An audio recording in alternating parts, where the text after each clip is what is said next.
తాకట్లో ఉన్న బంగారాన్ని విడిపించి ఆ రోజున మార్కెట్ ధర కట్టి మిగిలిన డబ్బును మీకు అందిస్తుంది కొమ్మూరి గోల్డ్.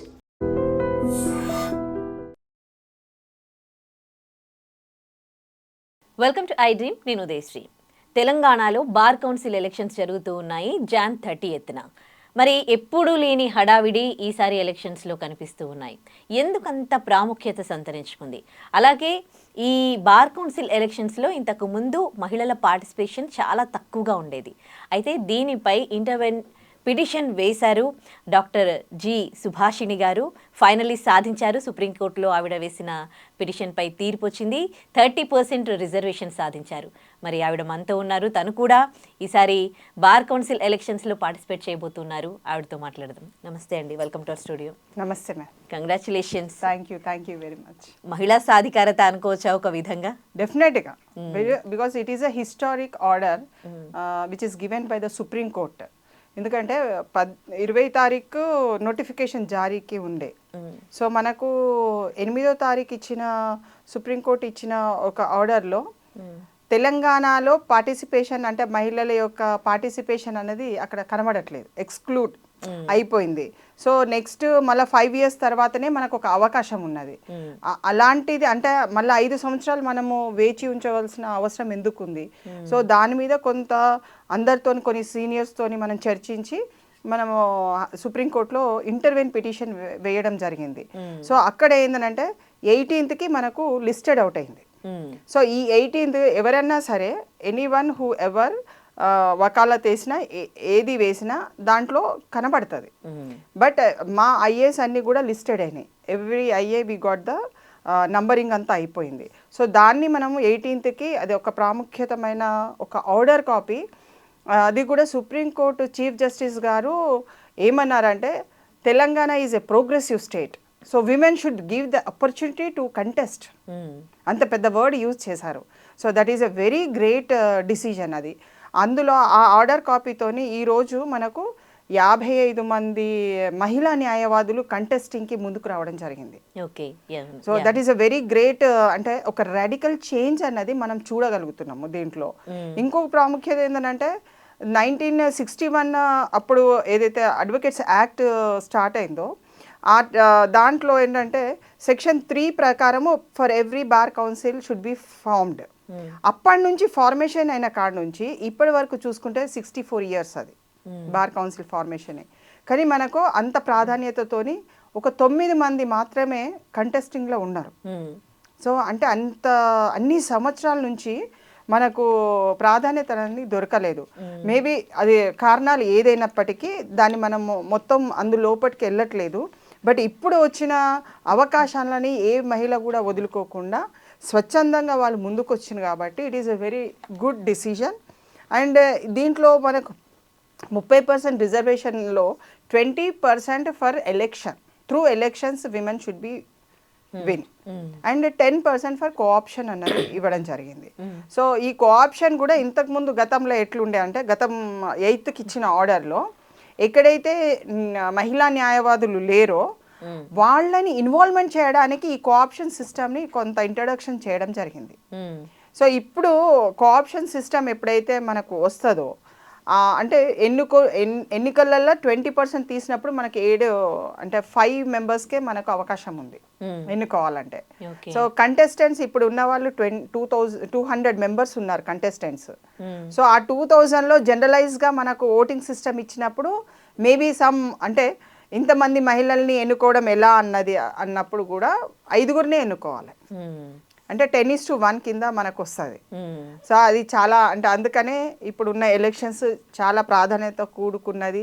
చాలా విధంగా మహిళలు కూడా కష్టపడి ఎవరికి అంటే కమ్యూనికేషన్ స్కిల్స్ ఎలా ఉన్నవి, how better they can do for the society అనే కాకుండా ప్లస్ మా అడ్వకేట్ ఫ్రెటర్నిటీకి కూడా ఏం చేయగలుగుతారు వీళ్ళు, ఏం చేస్తే రేపు అభివృద్ధి అన్నది అవుతుందన్నది ఎక్కువ స్థాయిలలో దే ఆర్ లుకింగ్ ఫార్వర్డ్. మన వాయిస్ రేస్ చేసే కెపాసిటీ కూడా ఉండాలి అడ్వకేట్కి. ఏదో మహిళలకు 30% ఇస్తే చూడండి ఎలాంటి వాళ్ళు వచ్చిండ్రు అన్నది ఒక మాట కూడా రావద్దు. దాన్ని కూడా మనం దృష్టిలో పెట్టుకొని మంచి బాగా నైపుణ్యాన్ని సాధించుకొని ఈ సమాజ శ్రేయస్సు కోసం పనిచేసే మహిళలు ముందుకొచ్చి గెలవగలిగితే ఇట్ ఈస్ వెరీ వండర్ఫుల్. రేపు మనం ఎక్కడైనా కానీ పోటీకి వచ్చిండ్రు పలానా వాళ్ళు గెలిచారు అని చెప్తే కూడా it is a very regard అన్నది చాలా ఉంటుంది. కాబట్టి ఈ మహిళా రిజర్వేషన్ ఏదైతే 30% సుప్రీంకోర్టు మనకి ఇవ్వడం జరిగిందో అది రిట్ పిటిషన్ నంబర్ 581 ఆఫ్ 2024లో యోగమయి వర్సెస్ యూనియన్ ఆఫ్ ఇండియాలో ఇవ్వడం జరిగింది. మా ఐఏఎస్ కూడా లిస్టెడ్ అయిన ఐఏఎస్ అది కూడా మీకు ఒకసారి నేను చూపించగలుగుతానేమో. These are the IAS. నేను ఇది ఫోకసింగ్ చేసుకుంటే మీకు because it is a very valuable IAS అన్నట్టు ఇవన్నీ కూడా. సో దీంట్లో 324,201 ఒకటి 2025లో ఇవ్వడం జరిగింది, 325529 ఆఫ్ 2005 అండ్ 324198 ఆఫ్ 2005. ఈ 3 ఐఏఎస్ని కలుపుకొని తెలంగాణకు ప్లస్ ఆంధ్రప్రదేశ్కి, మనతో పాటు ఆంధ్రప్రదేశ్కి కూడా ఈ యొక్క ఆర్డర్ వర్తిస్తుంది. సో వాళ్ళకు కూడా 30% రిజర్వేషన్ ఈ ఆర్డర్ ద్వారా రావడం జరిగింది. అది చాలా సంతోషకరమైన విషయము. అంటే తెలంగాణకు సంబంధించి మనము దాన్ని వెయ్యడము, సుప్రీంకోర్టు దానికి ఒక స్పందించి మన ఆర్డర్కి, మన వేసిన పిటిషన్కి ఒక రిమార్కబుల్ అంటే చరిత్రకి కావాల్సిన ఒక ఆర్డర్ని ఇవ్వడం జరిగింది. ఇది ఫస్ట్ ఈ 30% రిజర్వేషన్ కూడా ఫస్ట్ టైం మనకు తెలంగాణలో నిర్వహించడం జరుగుతుంది. వేరే రాష్ట్రాలలో ఇంకా ప్రారంభించలేదు, మనమే ఫస్ట్ ప్లేస్ కింద తీసుకోవచ్చు. మన మహిళలు ఇక్కడ 5 ఎవరైతే గెలుస్తారో వాళ్ళు కూడా ఫస్ట్ టైమే. So it is a very great opportunity అన్నట్టు. సో ఐ హార్ట్ఫుల్లీ అంటే నా తరఫు నుంచి పూర్తి స్థాయిలలో మహిళలకు ప్రతి ఒక్కరికి కూడా కంటెస్ట్ చేసే వాళ్ళకి తప్పకుండా నా యొక్క మద్దతు ఉంటుంది. And I congratulate and also I request everyone to support and vote for the women. 5 votes మనకు కావాలి కాబట్టి మంచి ప్రాధాన్యతతో ఇచ్చి ముందు స్థాయిలలో గెలిపించగలిగితే that will be very great. ఈ బార్ కౌన్సిల్ ఎలక్షన్స్లో మహిళలు పార్టిసిపేట్ చేయడం వల్ల మహిళా అడ్వకేట్స్కి ఎట్లాంటి అడ్వాంటేజెస్ ఉన్నాయి? ఇప్పుడు ఏం గ్రేట్ జరగబోతోంది? డెఫినెట్గా అండి, ఇప్పుడు ఒక వాయిస్ అనేది మహిళల తరఫు నుంచి ఉన్నట్టయితే, ఇప్పుడు మీకు పార్లమెంట్లో మహిళలు ఉన్నారు, ఎవరో ఒకరైతే మహిళలకు ఇలా అన్యాయం జరుగుతుంది అన్నది అయితే డెఫినెట్గా ఇస్తారు. అదేనే కాకుండా వాట్ ఆల్ పాసిబిలిటీస్ మహిళలకు ఎందుకు వెనుకంజలో ఉన్నారు, ఎలా ముందంజలో ఉండడానికి బలమైన కారణాలు మనం తీసుకొని వాటిని ఇంప్లిమెంటేషన్కి బార్ కౌన్సిల్ యొక్క సహకారం తీసుకుంటూ విధిగా ఈవెన్ కాలేజెస్లలో కూడా జూనియర్ అంటే మహిళల న్యాయవాదుల కింద వచ్చే వాళ్ళకు కూడా ఇది చాలా సహకారంగా ఉంటుంది. అదేనే కాకుండా ఎనీవన్ ఏదైనా మహిళకు అక్కడ అన్యాయం జరిగింది కావలసుకొని ఎవరన్నా వాళ్ళని ఇదిగా చూసినట్టయితే అంటే డిసిప్లినరీ యాక్షన్స్ కానీ కావలసుకొని చేసిన దాన్ని కూడా మనం ప్రూవ్ చేసుకొని ముందుకు వెళ్ళే అవకాశాలు కూడా ఉన్నాయి. ప్లస్ విమెన్కి డెఫినెట్గా ఒక సపోర్టివ్ ఉంటుంది. దేర్ ఈజ్ ఎందుకంటే రిప్రజెంటేషన్ లేకుంటే ఒక సపోర్ట్ అనేది లేదు.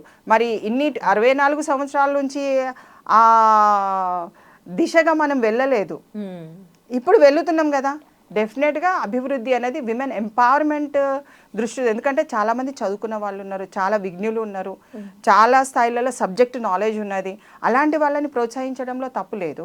సో దట్ రిప్రజెంటేషన్ ఒకవేళ సపోజ్ నేను ఎన్నికైనా అనుకోండి, డెఫినెట్గా will go with the women issues. డెఫినెట్గా జూనియర్స్ కానీ ఏదైనా కానీ it is not about the male or the female, we have to look after the advocates fraternity along with reservation. It is not like that విమెన్కి వచ్చారు women గురించే మాట్లాడాలన్నదిగా. డెఫినెట్గా అందరినీ సముచిత స్థానం కోసమే మనము ఒక ప్రయత్నం అన్నది జరిగింది. సో ఆ సముచిత స్థానంలో అందరి కోసం పోరాడాలి, అది మన లక్ష్యం. అందుకనే ఓట్ అనేది it is a nation's pride for the advocate. ఎందుకంటే అడ్వకేట్ అనే వ్యక్తి ఎప్పుడైనా కానీ చట్టానికి ఒక గార్డియన్గా ఉన్నాడు, ఒక కాన్స్టిట్యూషన్కి he is a guardian, he is a he shows the country how to be a disciplined person. ఒక సిటిజన్కి మార్గదర్శకుడు ఒక అడ్వకేట్. కాబట్టి అడ్వకేట్ వృత్తిని పెంపొందించడానికి, అభివృద్ధి కావడానికి బలమైన యంత్రం అంటే bar council of Telangana, bar council of India. So మనకు తెలంగాణ కాబట్టి ఓవరాల్లో ఇండియా అనేది ఉంది. కాబట్టి డెఫినెట్గా మహిళలకనే కాదు, జూనియర్స్కనే కాదు, everything we will try to ప్రోగ్రెసివ్గా వెళ్ళడానికి ఒక స్థాయిలో ఓట్ ఎవరైనా వేయచ్చా? అంటే juniors, seniors, years experience, certificate of practice అనేది వాళ్ళు ఆల్రెడీ సబ్మిషన్ చేసేళ్ళు. ఆల్మోస్ట్ 35,000 మెంబర్స్ పైన చీలికలో ఉన్నారు. సో వాళ్లకు ఈ ఓటు హక్కు వినియోగించుకునే అవకాశం ఉంది. సో వాళ్ళు కూడా అంటే దాటేయకుండా 25 మెంబర్స్, దీంట్లో టోటల్ మెంబర్స్ 25 మెంబర్స్ ఉంటారు. సో రిజర్వేషన్కి కనుక తీసుకో, ఉమెన్ రిజర్వేషన్కి 5 ఓట్స్ అన్నది కంపల్సరీ. అండ్ మిగతా అన్ని కూడా మేల్ ఓట్సే. Males they have their own voting system అన్నట్టు. సో ఇదంతా కూడా జనరలైజ్లా వస్తుంది కాబట్టి ఆ జనరలైజ్ని how you are adapting to vote. ఎందుకంటే ఒక్క ఓటుకి 2 నిమిషాలు టైం తీసుకున్న 25 ఓట్స్ వేయడానికి ONE1 TWO2 THREE3 అంటే ఈ సిస్టంలో రాయాలి. Okay. So how best we are going to create an awareness in the advocates. కొంతమంది కొత్త వాళ్ళు ఉంటారు, వాళ్ళకు అంటే అవేర్నెస్ ఉందో లేదో, బట్ దిస్ అంటే ఈ యొక్క వాయిస్ డెఫినెట్గా it will reach the people అని నేను అనుకుంటున్నాను. అడ్వకేట్స్కి, ఎవరైతే తెలియని వాళ్ళకి ఇది తెలిసే అవకాశం ఉంది. కాబట్టి డెఫినెట్గా it is a valuable vote. Right, definitely అండి. మహిళా సాధికారత కోసం మీరు కృషి చేస్తున్నారు. మీలాంటి వాళ్ళు బార్ కౌన్సిల్ ఎలక్షన్స్లో పార్టిసిపేట్ చేయడం నిజంగా చాలా మంచి పరిణామం. విష్ యూ గుడ్ లక్ అండి, మీరు గెలవాలి. నిజంగా అప్పుడే మహిళా సాధికారత మంచిగా వాళ్ళందరికీ కూడా బాగా చేయాలి అని కోరుకుంటూ thank you so much. Thank you.